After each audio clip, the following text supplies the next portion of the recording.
Hi friends, இன்றைக்கி நம்ம mushroom biryani எப்படி செய்யுதுன்னு பார்க்கலாம் வாங்க. கூடவே மஷ்ரூமில் என்னென்ன நல்ல விஷயங்கள் இருக்குன்றதையும் நம்ம தெரிஞ்சுக்கலாம். தொடர்ந்து நம்ம மஷ்ரூம் எடுக்கிறதுனால இரத்த சர்க்கரை அளவு, இரத்த அழுத்தம் இதை கட்டுக்குள்ளே வைக்கிறதுக்கு நமக்கு உதவியாக இருக்குது. தொடர்ந்து மஷ்ரூம் எடுக்கிறதுனால இரத்த சோகை சரியாகும். அது மட்டும் இல்லாமல் நம்ம உடலில் இரத்த சிகப்பணுக்களினுடைய உற்பத்தியும் அதிகரிக்கும். நோய் எதிர்ப்பு சக்தியை அளிக்கக்கூடிய வல்லமையும் இந்த மஷ்ரூமுக்கு இருக்குது. அது மட்டும் இல்லாமல் புற்றுநோய் செல்களை அழிக்கும். புற்றுநோய் வராமல் தடுக்கிறதுக்கும் உதவி செய்யும். இப்போது பிரியாணி செய்கிறதுக்கு குக்கரில் 1 டேபிள் ஸ்பூன் நெய் சேர்த்துக்கலாம். கூடவே 2 டேபிள் ஸ்பூன் எண்ணெய் சேர்த்துக்கலாம். நல்லா சூடாகட்டும். இப்போது ஸ்பைசஸ்லாம் சேர்த்துக்கலாம். ஒரு பிரியாணி இலை, கிராம்பு, பட்டை இதெல்லாம் சேர்த்து நல்லா வதக்கிக்கலாம். கூடவே நறுக்கி வச்சுருக்க வெங்காயத்தை சேர்த்துக்கலாம். வெங்காயத்தை இது மாதிரி நீளமாக நறுக்கி சேர்த்துக்கோங்க. வெங்காயம் நல்லா பொன்னிறமாக ஆகிற வரைக்கும் வதக்கிக்கலாம். அப்போ தான் பிரியாணி டேஸ்ட்டு நல்லாயிருக்கும். பாருங்கள், இது மாதிரி பொன்னிறமாக வதக்கிக்கோங்க. இப்போது 2 பச்சை மிளகாய், 1 டேபிள் ஸ்பூன் இஞ்சி பூண்டு விழுது சேர்த்து நல்லா வதக்கிக்கலாம். இஞ்சி பூண்டோடைய பச்சை வாசம் போகிற வரைக்கும் வதக்கிக்கலாம். இது ஒரு 2லேருந்து 3 நிமிஷம் வதங்கட்டும்.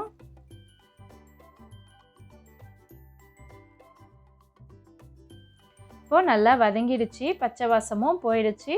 நம்ம நறுக்கி வச்சுருக்க தக்காளியை இது கூட சேர்த்துக்கலாம். தக்காளி சேர்த்து நல்லா வதக்கிக்கோங்க. நல்லா சுருளை வதங்கட்டும். பாருங்கள், இது மாதிரி வதக்கியாச்சு. இப்போது நறுக்கி வச்சுருக்க மஷ்ரூமை அதுக்குள்ளே சேர்த்துக்கலாம். நான் இன்றைக்கி 200 கிராம் அளவு மஷ்ரூம் எடுத்திருக்கேன். நல்லா வதக்கிக்கலாம். மஷ்ரூம் வதங்க அதுலேருந்து தண்ணி வடியும். தண்ணி நல்லா ட்ரை ஆகிற வரைக்கும் வதக்கி விட்டுக்கலாம்.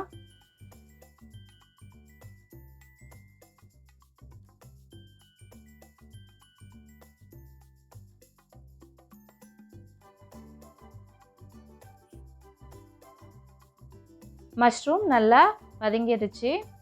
தண்ணியெல்லாம் ஓரளவுக்கு வற்ற ஆரம்பிச்சிருச்சு. இப்போ நம்ம இது கூடவே 1 ஸ்பூன் தனி மிளகாய் தூள் சேர்த்துக்கலாம். உப்பு தேவையான அளவு சேர்த்துக்கோங்க. இதையும் நல்லா வதக்கி விட்டுக்கோங்க. நான் இன்றைக்கி பிரியாணிக்கு பொன்னி அரிசி தான் எடுத்திருக்கேன். நீங்கள் உங்களுக்கு எந்த அரிசி வேணுமோ அதை எடுத்துக்கோங்க. நான் 20 நிமிஷம் ஊற வச்சு கழுவி எடுத்திருக்கேன். இந்த அளவுக்கு வதங்கியதும் 1 ஸ்பூன் லெமன் ஜூஸ் சேர்த்துக்கலாம். லெமன் ஜூஸ் அல்லது தயிர் எது வேணாலும் சேர்த்துக்கோங்க. சாதம் நல்லா உதிரியாக வரும். ஒன்றோடு ஒன்று ஒட்டாமல் நல்லா உதிரியாக பளபளன்னு வரும். இப்போ இந்த அளவுக்கு வதங்கியதும் நம்ம தண்ணி சேர்த்துக்கலாம். நான் 2.25 கப்பு தண்ணி எடுத்திருக்கேன். பாஸ்மதி அரிசியாக இருந்தால் 2 கப் தண்ணி போதும்.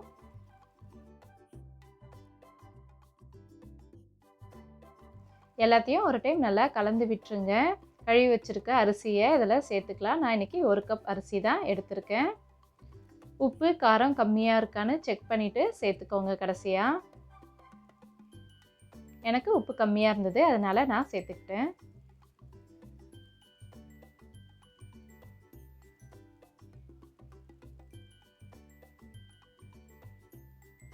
மூடி போட்டு 3 விசில் விட்டு எடுத்துக்கலாம்.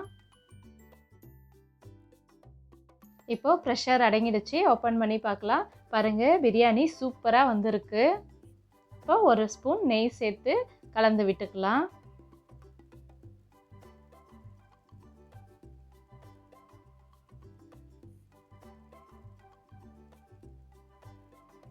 நல்லா பொலன்னு வந்திருக்கு சாதம். பிரியாணி சூப்பராக வந்திருக்கு.